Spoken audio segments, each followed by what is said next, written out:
Welcome back. Today we're talking about the product rule and integration by parts. So let's get into it. So the product rule is a rule that allows us to find the derivative of a product of two functions, and we're going to assume that these functions, f of x and g of x, say, are both continuous and differentiable. The formal definition for the derivative is the limit as h approaches 0 of the function evaluated for x plus h minus the function evaluated for x divided by h, where x is just some input and h is our addition to this input that becomes arbitrarily smaller. In this case, our function is f of x times g of x, so the function evaluated for x plus h is f of x plus h times g of x plus h, and so on. So this would be the same thing as adding and subtracting the same term on the top of this limit. So why don't we choose f of x times g of x plus h, and so we're going to be subtracting that and then adding it. So we're really just adding a total of 0 here, which is completely fine. The reason why we choose this term is because the limit is linear. The limit operator is linear, which means that the limit of the sum of two functions is the same thing as the limit of the first function plus the limit of the second function. So we're not going to distribute the limit to all four terms in the top. We're going to distribute it to the two on the left and the two on the right. And the reason why is because when we distribute it to the two on the left, we have the limit as h approaches 0 of f of x plus h times g of x plus h minus f of x times g of x plus h. And you'll notice there's a common g of x plus h, which we're going to factor out, and that's what we have right here.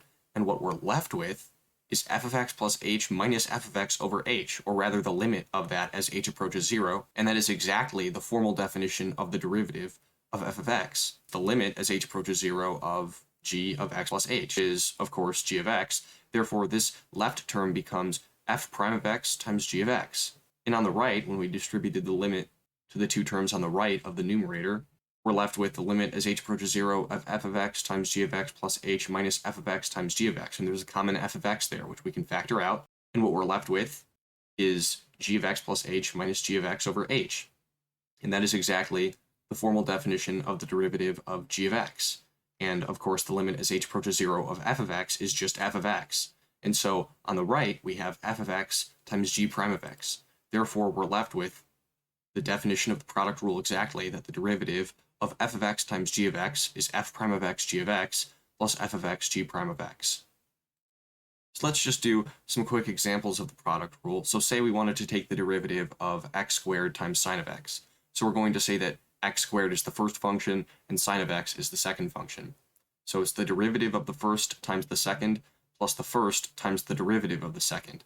And that's 2x sine of x plus x squared cosine of x. Similarly, what if we wanted to find the derivative of x cubed e to the x? That's going to be 3x squared e to the x plus x cubed e to the x. And of course, we have e to the x as well in the second term because the derivative of e to the x is just e to the x. And there you have it. So now we're going to introduce integration by parts, and we're going to derive the formula for this from the product rule because that's where it comes from. And even though these are typically not taught at the same time, I think it only makes sense to introduce them at the same time because of their relationship with one another. So let's start with the product rule, and we're going to use the functions u and v in this case. So the derivative of u of x times v of x is u prime of x v of x plus u of x v prime of x. That's what we just saw above. So what if I wanted to integrate the left and right sides? I would be integrating every term, in other words. So the left becomes the integral of the derivative with respect to x of u of x v of x dx, and that's equal to the integral of both of these terms on the right side. And by the fundamental theorem of calculus, we know that anti-differentiation is the inverse of differentiation, and so the integral of the derivative with respect to x of some function dx is just that function on the inside, or in this case, the product of these two functions, u of x times v of x. So this left side just becomes u of x times v of x, and on the right, we have the exact same terms. And now what I'm going to do is I'm going to subtract this first term on the right here, the integral of u prime of x v of x dx from both sides, so that I have an expression for the integral of u of x v prime of x dx. And I'm going to call u prime of x v prime of x dx u dv, because if we imagine that we're taking the derivative of v prime of x but then multiplying it by dx, that is dv, because dv dx equals v prime of x, so dv equals v prime of x dx. This term on the far right becomes this one on the far left here. I've just switched the order of things. The integral of u of x v prime of x dx, which is the same thing as saying the integral of u dv, is equal to u of x times v of x minus this term right here. And so that's u times v minus the integral of v du, because now we say that v of x is v and u prime of x dx is du. And this is the formula for integration by parts. It just comes from the product rule. So let's do an example of that. So let's say I wanted to find the integral, the indefinite integral of sine of x e to the x dx. Well, let's say that sine of x is u and e to the x dx is dv. So if sine of x were u, then du would be cosine of x. And if e to the x dx were dv, then v, the function whose derivative is e to the x, would also be e to the x.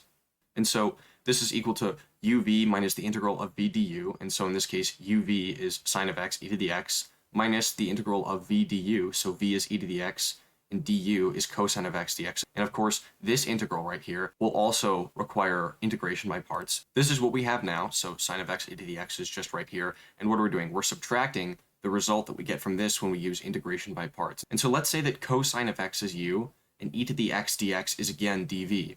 So in this case, u times v would be cosine of x e to the x, but we're subtracting the result of integration by parts. So it's going to be minus u times v minus negative the integral of v du. So we're adding the integral of v du. V is e to the x, and du is negative sine of x dx. And the integral of e to the x negative sine of x dx is the same thing as the negative integral of sine of x e to the x dx, which is exactly what we had at the beginning right here. So now what I have sort of in the middle here is the integral of sine of x e to the x dx is equal to sine of x e to the x minus cosine of x e to the x minus the integral of sine of x e to the x dx. So I'm going to add that integral of sine of x times e to the x dx to both sides, and so I get two of them on the left. 2 integral of sine of x e to the x dx is equal to, well, my first u times v term that I got from the first integration by parts, sine of x e to the x, minus my second uv term that I got from the second integration by parts, minus cosine of x e to the x. Divide both sides by 2, and we add our constant of integration, and this is the result that we get, that the integral of sine of x e to the x dx is equal to e to the x times the quantity sine of x minus cosine of x over 2 plus c. Thanks for watching. I hope you found this video helpful, and I'll see you in the next one. Bye.